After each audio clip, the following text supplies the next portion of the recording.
అసలేం మాట్లాడవేంటి కార్తీక్? అసలేం చెప్పట్లేదు, ఏం షేర్ చేసుకోవట్లేదు, అడిగినా ఏం మాట్లాడవు నువ్వు. అసలు ఎందుకు అయిపోయావు Karthik? What's going on with you?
భయం వేస్తుందిరా. మనుషులు నా పట్ల చూపించే నెగ్లిజెన్సెస్ ని రియాక్షన్స్ ని తట్టుకోలేకపోతున్నాను. ఎంటర్టైన్మెంట్ లేకపోతే మనుషులు బతకలేరా? అరే, నా ప్రాబ్లం ఏంటంటే మనుషులు ఇలాగే ఉంటారు అనే విషయాన్ని అసలు తట్టుకో యాక్సెప్ట్ చేయలేకపోతున్నాను రా. ఒక మనిషితో మాట్లాడాలంటే భయం వేస్తుంది, ఐ కాంటాక్ట్ ఇవ్వాలంటే భయం వేస్తుంది, షేక్ హ్యాండ్ ఇవ్వాలంటే భయం వేస్తుంది. అసలు ఎందుకు భయపడతాడు నాకు అసలు అర్థమే కావట్లేదు.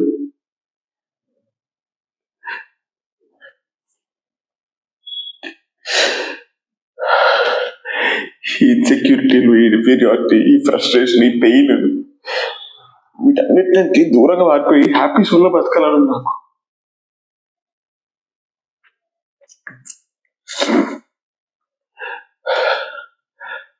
మనసుకి ఏదో పక్షపాతం వచ్చినట్టు కదలకుండా అక్కడ ఆగిపోవటం నాకు అసలు ఇష్టం లేదు.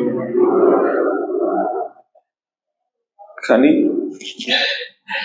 ఏదో ఆపుతుంది నన్ను.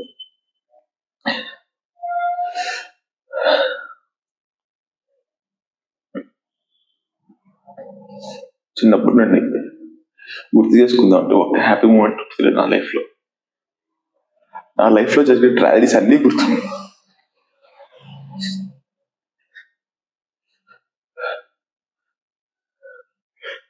నేను 6th స్టాండర్డ్ ఉన్నప్పుడు ఆడుకుందాం అంటే ఒక్కడు కూడా వచ్చేవాడు కదా నా దగ్గరికి. ఇన్ఫాక్ట్ నేను వెళ్తుంటే నా నుంచి దూరంగా వెళ్ళిపోవాలి వాళ్ళు. అసలు అర్థమయ్యేది కాదు, బాధ వచ్చేది, ఏడుపు వచ్చేది, అసలు ఏం చేయాలి అర్థమయ్యేది కాదు నాకు అసలు. కొన్ని రోజుల తర్వాత అర్థమైంది, వీళ్ళ ఫైనాన్షియల్ స్టేటస్ చూసి, నేను వేసుకునే బట్టలు చూసి, నాకు ఎగ్జామ్ వచ్చిన మార్కులు చూసి, నేను ఉండే ఏరియా చూసి అట్లా చేస్తున్నారని చెప్పని.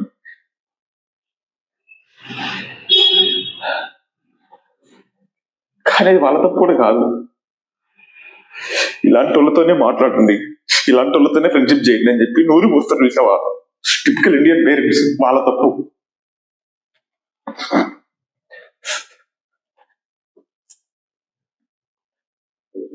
ఇలాంటి ఒక సిచ్యువేషన్స్ లో పెరిగిన మనిషి పెద్దయ్యాక నాలానే తయారవుతాడు అనే విషయాన్ని వాళ్ళకి అర్థమైనా ఎలా చెప్పాలి?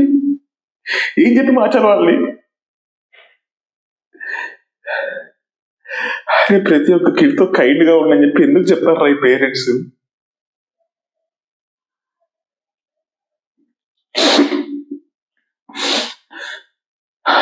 అందుకే నా బాధలు కూడా ఎవరితో షేర్ చేసుకోవద్దు కాదు.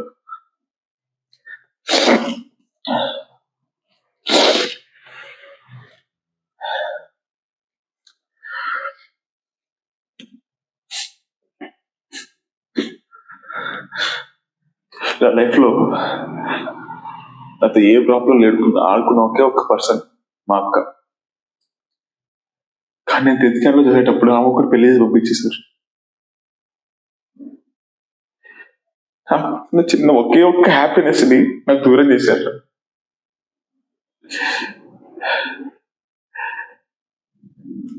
స్కూల్కి వెళ్ళి ఆడుకుందామంటే ఒక్కళ్ళు కూడా ఆడుకునేవాళ్ళు కాదు నాతో. నన్నే తిట్టేవాళ్ళు, నన్నే కొట్టేవాళ్ళు. అసలు ఎందుకు ఇదంతా చేస్తున్నారో అర్థమయ్యేది కాదు, ఏం చేయలేకపోయేవాడిని. అలా ఇంటికి వచ్చి ఒక గంట సేపు టామ్ అండ్ జెర్రీ చూస్తే గానీ మన సేల్కేది కాదు తెలుసా.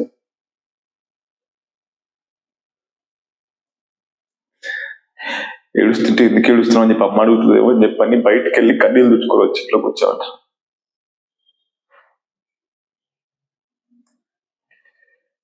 అమ్మ అంటే గుర్తొచ్చింది,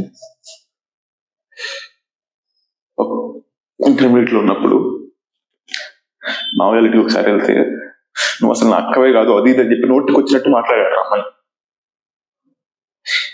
ఆమె ఇంటికి వచ్చి 5 సంవత్సరాలు వంటింట్లో కూర్చొని నాతో మాట్లాడరా అని చెప్పి అడుక్కుంటూ ఏడవడాన్ని దగ్గరుండి చూశాను నేను.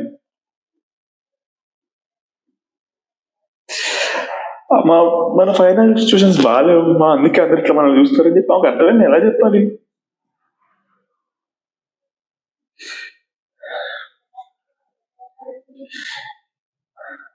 ఇలాంటి ఒకటి కాదురా, లైఫ్ లో ఎన్నో సిచ్యువేషన్స్ ఇలాంటివి. అంత తర్వాత ఒక అమ్మాయిని ప్రేమించాను, తనే నా హోప్, హ్యాపీనెస్ అనుకున్నా మళ్ళీ. కానీ కొన్ని రోజుల తర్వాత తనకి నా ఎమోషన్స్ బోరు కొట్టాయి, నా మాటలు బోరు కొట్టాయి. అయితే పర్సనల్ గా నేనే బోరు కొట్టానంట తనకి. తను కూడా వదిలేసి వెళ్ళిపోయిందిరా.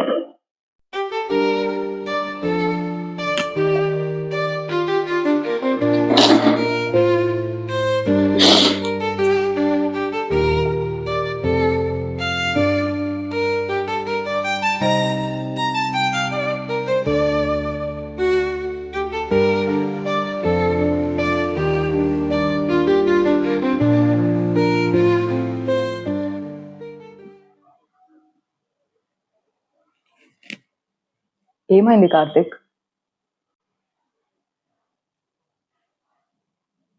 ఈరోజు మళ్ళీ డ్రింక్ చేసి వచ్చావా?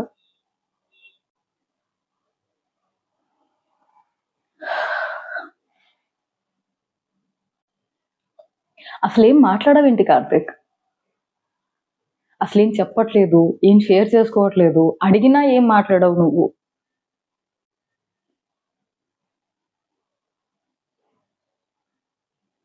అసలు ఎందుకు ఇలా అయిపోయావు Karthik? What's going on with you?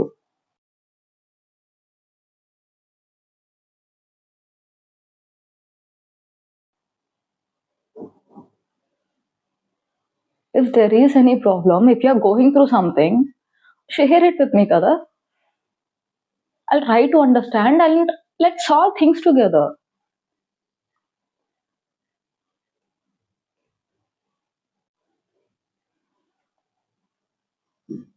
ఒక 6 months గా చూస్తున్నాను. అసలు ఏదో లోకంలో ఉంటున్నావు. జాబ్ గురించి ఆలోచన లేదు, కెరీర్ గురించి ఆలోచన లేదు, లైఫ్ గురించి ఏం లేదు, ఫ్యూచర్ లేదు. కనీసం నేను ఒకదాన్ని ఉన్నానన్న గుర్తుందా నీకు? ఎందుకు ఇలా అయిపోయావు Karthik?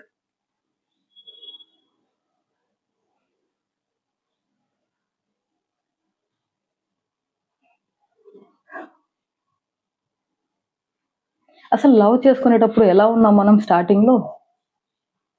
The way we were was so beautiful. And look at us now. You know what is the most painful thing in love? మనం ప్రేమించిన వాళ్ళు ఆల్ ఆఫ్ అ సడన్ ఒక స్ట్రేంజర్ లాగా అయిపోవడం.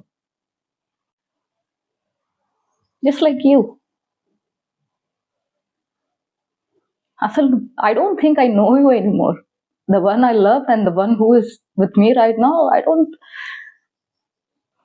don't know you.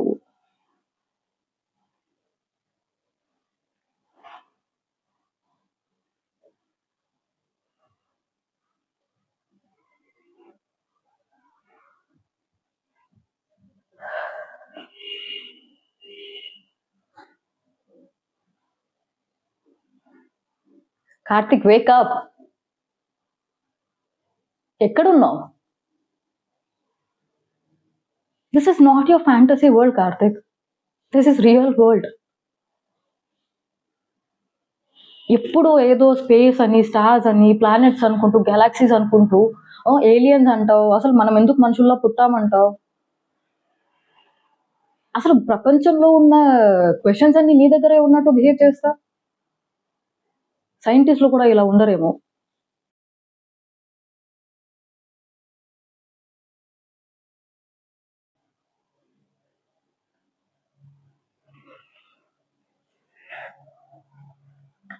నేను అమ్మాయిని Karthik.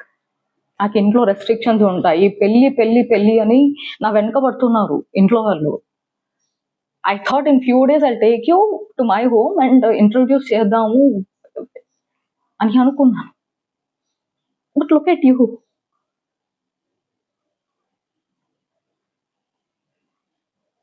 This is not at all working out.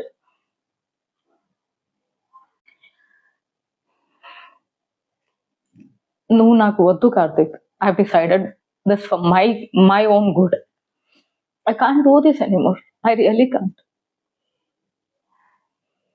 ఇప్పుడు నువ్వు నీ ఇష్టం ఉన్న లైఫ్, నీ ఇష్టం ఉన్న ఫ్యాంటసీ వరల్డ్లో you can live. I don't have any problem with it.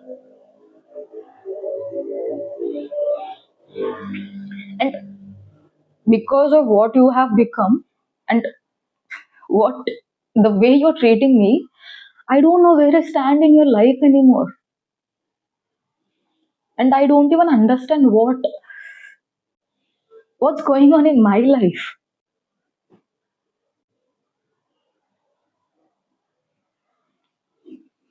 And I hate myself for loving you, Karthik. I really do. And I hate you. I'm done with you, Karthik. Goodbye.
ఒంటరిగా తిరుగుతున్నాడు, ఒంటరిగా tea తాగుతున్నాడు, ఒంటరిగా ఎక్కడెక్కడికి వెళ్తున్నాడు. వీడికి ఏదో pain ఉంది, వీడికి ఏదో మిజరీ ఉంది, వీడి దేనికో సఫర్ అవుతున్నాడు అనుకుంటారా? అసలు కాదు. Probably I'm the most happiest person in this world right now. ఇది నేను తెచ్చుకున్న హ్యాపీనెస్, నేను తెచ్చుకున్న రిడమ్షన్. ఇది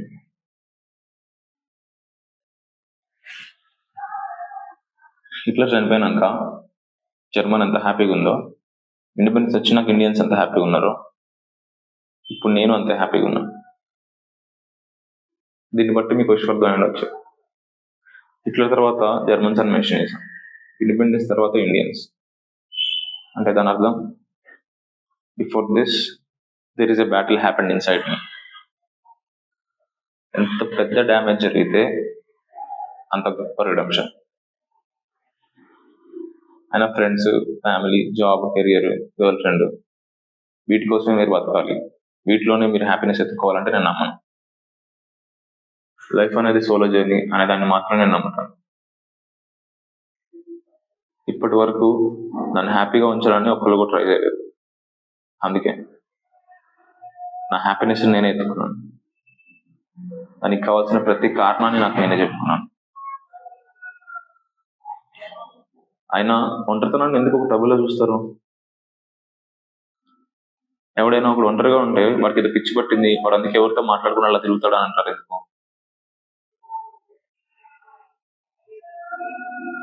dude, let's normalise the loneliness. నలుగురితో మాట్లాడితేనే నువ్వు మనిషివా? నలుగురితో తిరిగితేనే నువ్వు మగాడివా? Bullshit.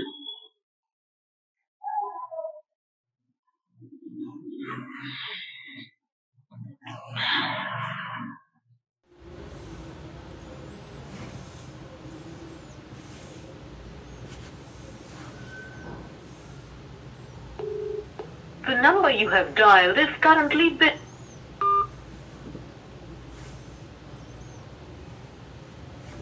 The number you have dialed is currently busy. Try later.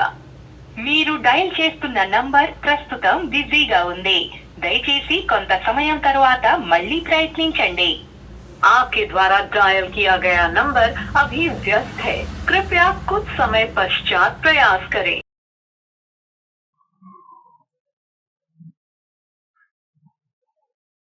అవును, నిజం.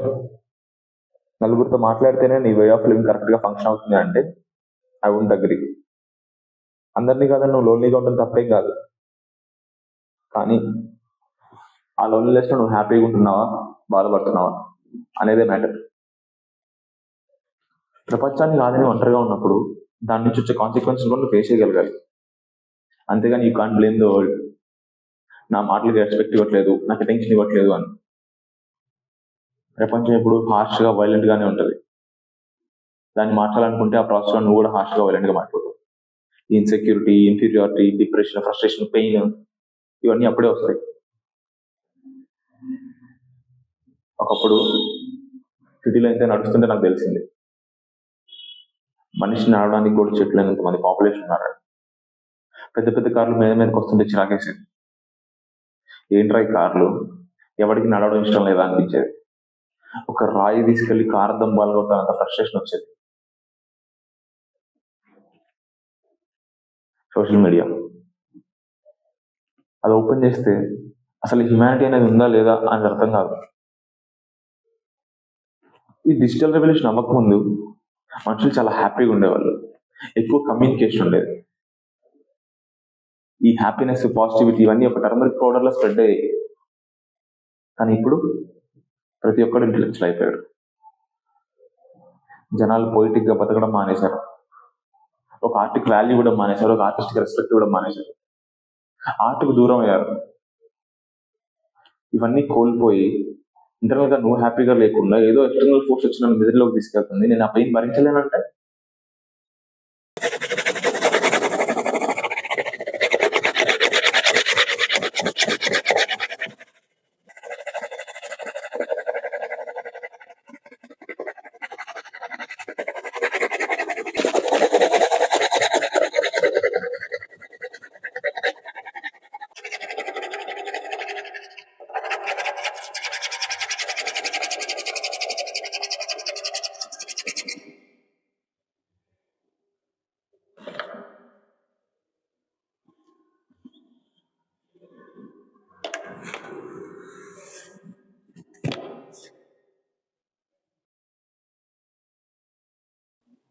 నేను అదే అంటున్నా, ఎందుకు అది కంప్లీట్ అవ్వకముందే గివప్లోకి వెళ్తున్నావు? ఎందుకు పెయిన్ తెచ్చుకుంటున్నావు? ఆర్ట్ అయినా ఇంకే వర్క్ అయినా ఎప్పటికీ కంప్లీట్ అవ్వదు until you decide to stop. ఈ విషయాన్ని అర్థం చేసుకోకుండా ఎందుకు ఎప్పుడు మిజరీ మిజరీ అని ఏడుస్తావు?